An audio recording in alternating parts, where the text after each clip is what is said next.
Welcome to the Long Funk Podcast. I'm Tom Barbalet. You haven't heard from me for a while, and that's primarily because I've been going through some, let's say, serious life changes. Let's call it what it is. I'm currently contracting, which is filling in the gaps. I'm working on weekends periodically as well to fill in the gaps, but looking for workaday work. And I think when I return to workaday work, returning to podcasting is going to be, well, just an option. But one of the things that I've been experimenting with recently is YouTube. And YouTube is just an amazing ability to get access to potentially thousands of viewers in a relatively short amount of time, provided you're, topical keywords, let's put it that way, or things that people are currently interested in. And I've gotten a lot of really positive feedback quite quickly for getting videos out to, well, let's just say thousands of people. Specifically with my Monty's Reviews channel associated with some stuff that's interesting me hobby-wise. So I'm going to record a model rail radio in February, and I think that has been languishing as well as my other podcasts have been languishing over the past few months. And really it's an opportunity to say, yes, there might be model rail radios in the future, but they're going to have to be in certain circumstances which are yet to present themselves. But my hope is within the next 6 months that they will present themselves, and not necessarily that I'll go back to the original form of podcasting, but maybe I might optimize it so I can work out some way of including YouTube and including the ability to do podcasts that are also reaching a much larger audience. There's been an intrinsic problem with podcasts for many years that there just isn't the same kind of dynamic way to access listeners as there are on YouTube. YouTube provides you a means of accessing listeners almost immediately, or accessing viewers, more importantly, and I'm really quite interested in how YouTube handles the kind of stuff that I've been putting out historically in podcasts, because I think, obviously, if there's a little bit of visual, then immediately you can have an audience accordingly. And I think even if there isn't a little bit of visual, there might be a way of getting an audience accordingly. So really what is going to be determined in the next 6 months is whether I can translate podcasts to YouTube in some regard, or just experiment at least to get some sense of what's going on. What else has been happening in my life? Not a lot, really. I've done some development with regards to the Ape SDK. I had to do some development because the most recent Mac operating system broke a part of the windowing, so I had to add that. And I'm looking at ways that I have a very old laptop, a long-suffering laptop that I'm currently recording on, and I'm looking at ways to actually utilize that with regards to some of my simulation work coming up in the foreseeable future.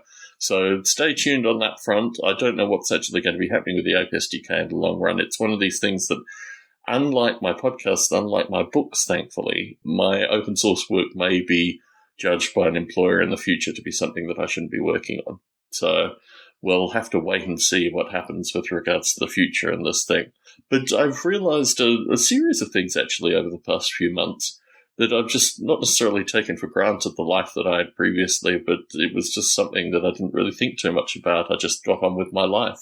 And now I'm in a different circumstance. It really makes me realize that I really should be more appreciative of certain things that happen to me and just work on those accordingly. And my hope is that there'll be workaday work coming up and I'll get back into some kind of, sense of who I am and develop based on that. Because ultimately, we're often defined by circumstances like who we work for and these kind of things. And it's never really been easy for me to do that. I mean, I've had to do a number of things to try and avoid certain circumstances and talking about particular events in my life because of that. And really, I don't know, it's not necessarily been dishonest to my audience, but it feels personally a little bit dishonest. So we'll see how that goes. My daughters are doing amazingly well, actually. That's the one thing that has been carrying me through the past few months, is just spending more time with my daughters and getting a sense of their amazing development. I mean, I think it's just, to have primary access to small children as they go through learning language and developing an idea of identity and developing an idea of being afraid and things like that. I mean, just a series of different emotions which are currently captivating them and absorbing them, and learning music and singing songs and all this wonderful kind of stuff. I mean, it makes me realize that actually these podcasts are probably quite secondary to my time with my daughters, and that's certainly going to be something I put out on Model Rail Radio, that while I still remain relatively committed to recording podcasts on a periodic basis, the time with my daughters is really incredibly precious time. Maybe through one of these workaday jobs I won't be able to spend time in around my daughters for a short period of time at least. So I'm really trying to suck up as much as I can with regards to spending time with them currently and giving them a sense of who I am as well as who they are, which I think has been particularly fascinating. So these are the long funk topics I wanted to offer you. Thank you very much for maintaining a loyal listenership. If you're interested in my hobbying videos, it's called Monty's Reviews. Search for Monty's Reviews Metal Dice, and you'll see a video that I recorded associated with metal dice that were being, 3D printed at the time. And they've gotten way more advanced now. Metal dice have become a thing in and of themselves, but these were early generation metal dice, which should keep you amused as potentially a viewer of my YouTube channel going forward. My YouTube channel, Barbley, as well, has a number of viewers, but it requires the right content to be put out on it, and it's something that I've kind of languished with in recent months. I don't know whether this will be the YouTube channel that I put my podcasts out on. I have podcast YouTube channels actually set up, but I just need to go back and work on them accordingly. Anyway, thank you very much for continuing to listen to The Speed. Apologies for not putting out content in the recent past, but life-changing events, what can we say?